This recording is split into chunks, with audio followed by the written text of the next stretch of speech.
So yesterday, it became public knowledge that the Detroit Lions were shopping Darius Slay.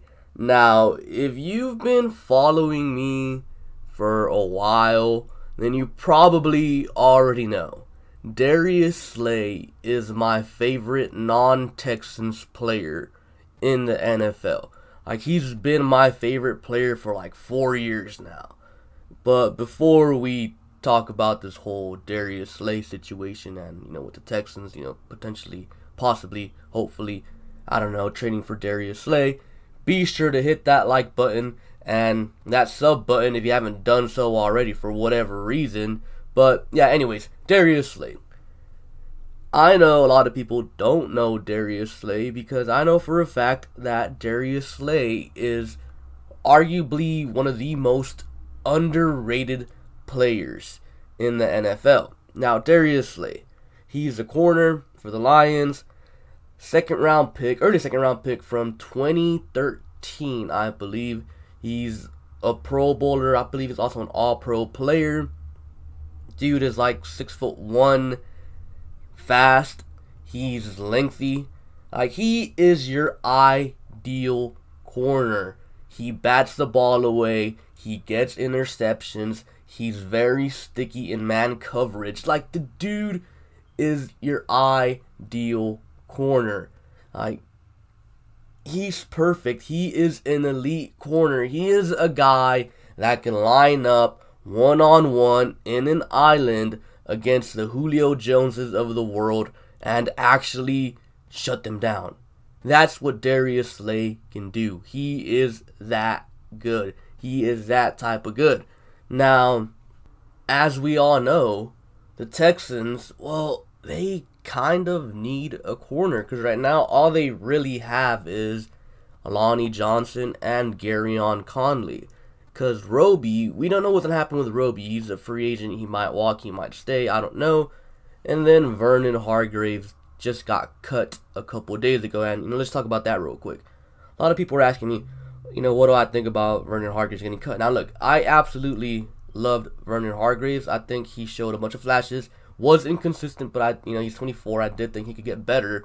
So, yeah, it's unfortunate, but he was also getting $10 million this upcoming season, and for an up and down player like Hargreaves, $10 million is way too much. Now, I would be absolutely happy if the Texans were to bring back Vernon Hargreaves on a way cheaper deal, maybe like $4 million a year for 2 years. I don't know, because I do think he has potential. I mean, he's 24 years old, so he could definitely get better.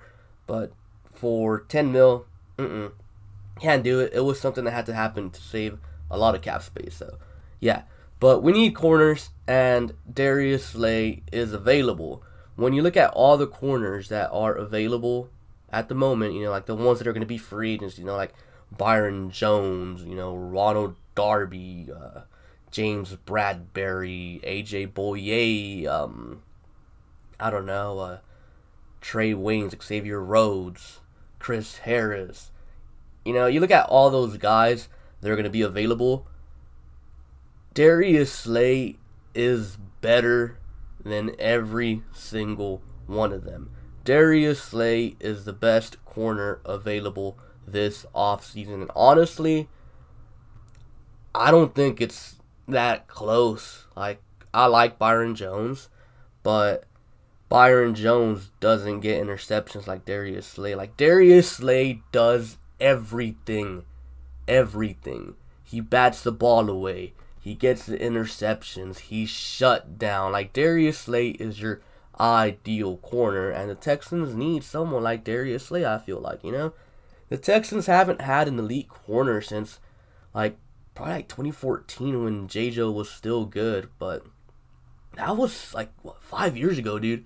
That's crazy. That was 5 years ago. But, yeah, the Texans need someone like Darius Slay, and it kind of makes sense in a, organizational standpoint because, over here you got Bill O'Brien, who's from New England, and in Detroit, well, you got Matt Patricia, who's from New England, so it's easy to infer that Matt Patricia and Bill O'Brien are good buds, so Bill O'Brien can just pick up the phone and be like, hey man, let me have Slay.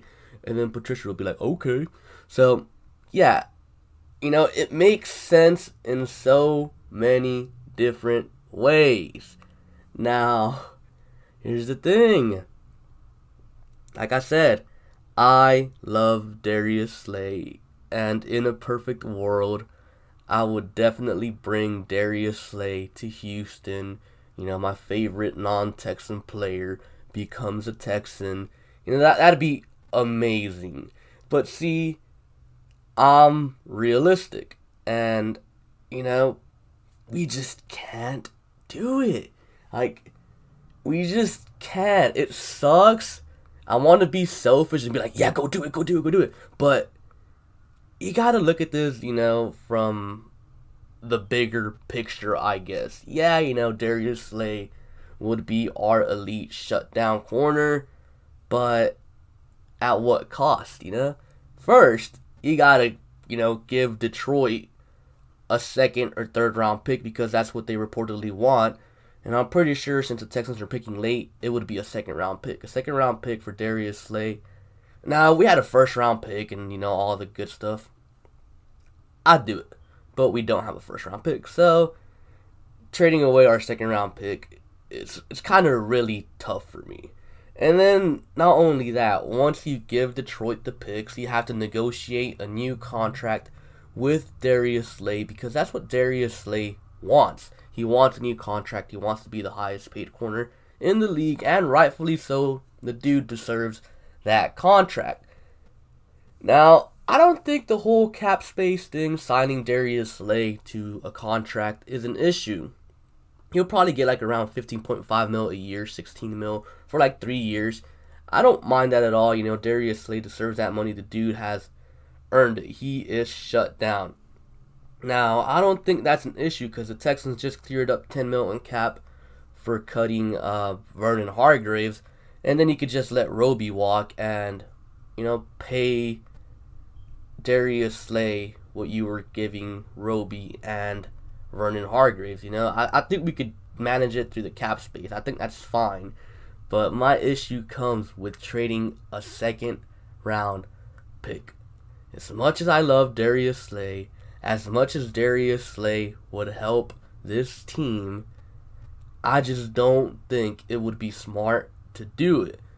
Because you gotta build the team a certain way. Because look, if we were to, get Darius Slay, trade that second round pick, now we have all these veteran players that have to be paid a lot of money. We got Darius Slay, obviously, if we were to get him. We'd have Lermy Tunsil, Deshaun Watson, Zach Cunningham, and then you still have to make decisions on DJ Reader, so yeah, we'd have too many highly paid vets, and then of course, the Texans overpaid Whitney Merciless, and that's a mess, so yeah, we'd have all these vets that are being paid quite a lot of money, and we'd have no rookies coming in on cheap deals. And I think that's the big part, man. Trading away that second round pick, that's a rookie that could contribute greatly on a cheap deal. And if you're trying to build a team that can maintain winning, you gotta have rookies on cheap deals. For example, you got the Rams. They kind of went all out, traded a bunch of picks, and now they're probably not going anywhere next season. They didn't go anywhere this season. They completely collapsed. You had the Jaguars do the same thing. They had picks, but they just missed on all the picks that weren't first round picks. So, yeah. So, you have to be able to have a perfect balance with what you're doing, You got to bring in some players for free agency. You got to, if you can, bring some from trades. But you also have to draft players so your roster isn't made up of just highly paid veterans, because once, you reach a certain point, you're going to be in cap hell, and you're going to have to cut those veterans, and you're not going to have rookies on cheap deals to, take over for them, or not necessarily rookies, but young players on their first contract with cheap deals to take over for them. And not only that, your backup players would probably all be trash as well, because they're probably cheap, terrible vets that you found in free agency, or random undrafted free agents that you picked up. So yeah, as much as I love Darius Slay, as much as, you know, the fit makes sense, as much as all of it makes sense, I just don't think it would be wise for the Texans to trade a second round pick for Darius Slay. I don't even think it'd be smart to trade players either, because I've seen some people say, oh, what if we trade Bernard McKinney and Kiki QT for Darius Slay? And I still wouldn't do that. Like, I love Darius Slay, but I think we need McKinney. Now, if you can somehow get rid of Whitney Merciless's contract by trading him to Detroit, sure. But that's just wishful thinking, I guess, because I don't think the Lions would take Whitney Merciless's average self. And yeah, you know, it sucks because it's Darius Slay, but you know, you gotta do what's best for the team, and I think what's best for the team is using that second round pick on a young rookie that could potentially be very good for us. Now, I just felt like I had to make this video because I was, you know, flirting around with the idea of Darius Slay on Twitter, so I'm pretty sure a lot of people were gonna ask me, should we get Darius Slay, should we get Darius Slay? So, you know, there's your answer. Love him, but we just can't do it. Can't happen. And yeah, that's all I have for you guys for today. This Friday, I will finally be dropping a free agency video. So stay tuned for that, because I know you guys have been asking for a free agency video, and you know, all this stuff keeps happening, like, you know, this whole Darius Slay thing, and a lot of Texans fans want Darius Slay. I want Darius Slay, but we can't have Darius Slay. And you know, you had the whole Nick Caserio thing happen, you had Bill O'Brien being named GM, so you know, all the videos kept being pushed back. But unless something big happens, you know, this week, Friday should be the first free agency video, and then the first mock draft of the offseason for me should be next Tuesday. So stay tuned for that. And yeah, like I said at the start of the video, be sure to like and subscribe. Thank you for watching, and I'll catch you guys later. Peace.